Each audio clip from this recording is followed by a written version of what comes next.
জন্য আহ্বান করছি মাননীয় বিরোধী দলীয় সংসদ সদস্য মোহাম্মদ মিজানুর রহমান। ধন্যবাদ মাননীয় স্পিকার, আমাকে এই মহান সংসদে ফ্লোর দেওয়ার জন্য। মাননীয় স্পিকার, সঙ্গত কারণেই মাননীয় প্রধানমন্ত্রী কর্তৃক উত্থাপিত প্রস্তাবটির সাথে সম্পূর্ণ দ্বিমত পোষণ করছি এবং দৃঢ়তার সাথে বলছি যে যুদ্ধাপরাধীদের বিচারের মাধ্যমে দেশে সুশাসন প্রতিষ্ঠা সম্ভব নয়। মাননীয় স্পিকার, 1971 সালে মহান মুক্তিযুদ্ধের মাধ্যমে এক সাগর রক্তের বিনিময়ে আমরা পেয়েছি লাল সবুজের বাংলাদেশ। আজকে সেই বাংলাদেশে মাননীয় স্পিকার মানবাধিকার লঙ্ঘনের মহা উৎসব চলছে।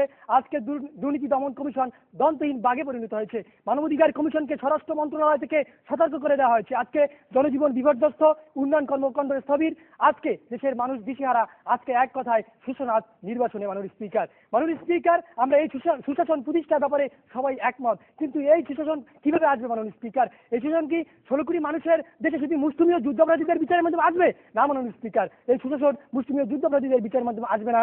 এই সুশাসন আসবে মানবাধিকার রক্ষা, স্বচ্ছতা, জবাবদিহিতা, অর্থনৈতিক সমতা, স্থানীয় সরকারকে শক্তিশালী করা, স্বতঃস্ফূর্ত অংশগ্রহণ জনগণের, আজকে সরকার আইন প্রয়োগকারী সংস্থা এবং জনগণের মধ্যে সুসম্পর্ক উন্নয়নের এবং জাতীয় ঐক্যমত্য তথা আজকে গণতন্ত্রকে প্রাতিষ্ঠানিকভাবে রূপ দেওয়ার মাধ্যমে আজকে আমাদের দেশে সংসদের প্রশ্ন করবেন।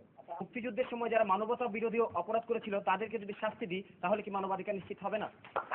জি, মানবাধিকারের জন্য একটি আংশিক হবে। আজকে যে আপনি যদি সেইটা নিশ্চিত করতে চান, তেমনি কলেজ ছাত্র লিমনের রাবের হাতে যে পঙ্গু হচ্ছে সেটাও নিশ্চিত করতে হবে। আজকে বিপ্লবের ফাঁসির জিনিস আছে সেটাও নিশ্চিত করতে হবে।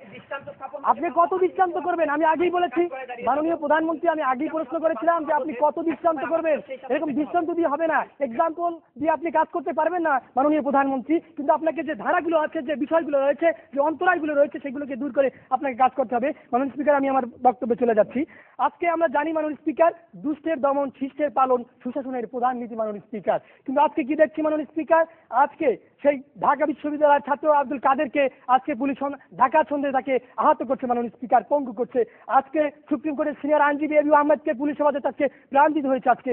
আজকে আমিনবাজারে 6 জন কলেজ ছাত্রকে আজকে নির্মম হত্যা করা হয়েছে। যে দেশের জনগণ আজকে আইন হাতে তুলে নিয়েছে মাননীয় স্পিকার। এই অবস্থায় মাননীয় স্পিকার, আজকে স্বচ্ছতা, জবাবদিহিতা, মানবাধিকার রক্ষার এই বিষয়গুলোকে বাদ দিয়ে কিভাবে এই বিষয় নজরকে আমাদের দেশের সরকারি দল আপনারা কিভাবে এই প্রশ্ন করছেন? আমি কেন? আমার আজকে যে দেশের জাতির কাছে বিষয়টি স্পষ্ট নয় মাননীয় স্পিকার।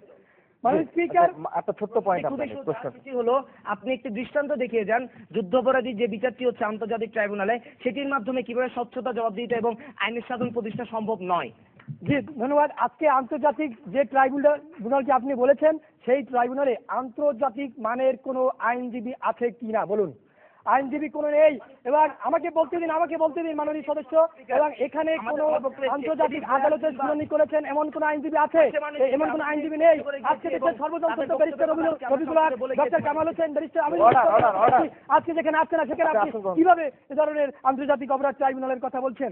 মাননীয় স্পিকার, আজকে দ্রব্যমূল্য মানুষের ক্রয় ক্ষমতার মধ্যে রাখা হলো। মাননীয় স্পিকার, আপনি একমত হবেন, আজকে গরিব দুঃখী মানুষ তো দূরের কথা, আজকে অবস্থাপন্ন লোকেরও পক্ষে ক্রয় ক্ষমতা নিয়ন্ত্রণের বাইরে চলে গেছে।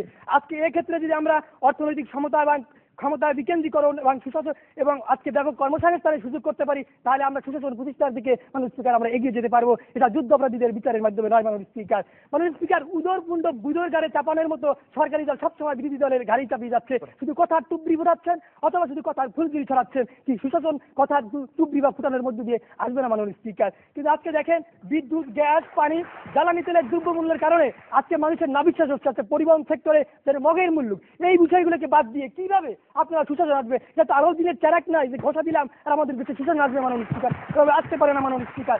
আজকে সীমান্ত আজ অরক্ষিত, আজকে কাটা তারে এবার ঝুলে থাকে কিশোরী ছালানির লাশ। আজকে কথা দিয়ে কথা রাখছে না আমাদের বন্ধু রাষ্ট্র ভারত। আজকে ট্রানজিট, টিপাইমুখ বা তিস্তার পানি চুক্তি সহ সকল বিষয়কে বাদ দিয়ে আজকে জাতীয় ঐক্যমত প্রতিষ্ঠা না করে কিভাবে মাননীয় স্পিকার আমাদের দেশে সুশাসন আসবে? এটা সরকারি দলের কাছে আমার আবারও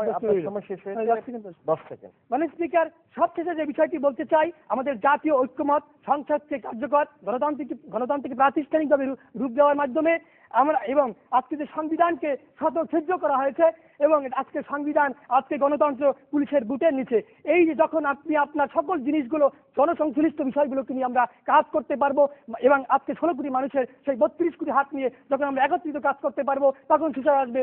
শুধু যুদ্ধ অপরাধীদের মতো বিচার করে একটি দৃষ্টান্ত দেখিয়ে একটি দৃষ্টান্ত হতে পারে, কিন্তু সামগ্রিকভাবে সেই কাজটি হতে পারে না মাননীয় স্পিকার। আমি এবং আমার দলের প্রশ্ন হচ্ছে, আজকে মাননীয় প্রধানমন্ত্রী কর্তৃক যে প্রস্তাবটি এসেছে সেই প্রস্তাবটি যেন নাকচ হয়। ধন্যবাদ মাননীয় স্পিকার, ধন্যবাদ সকলকে।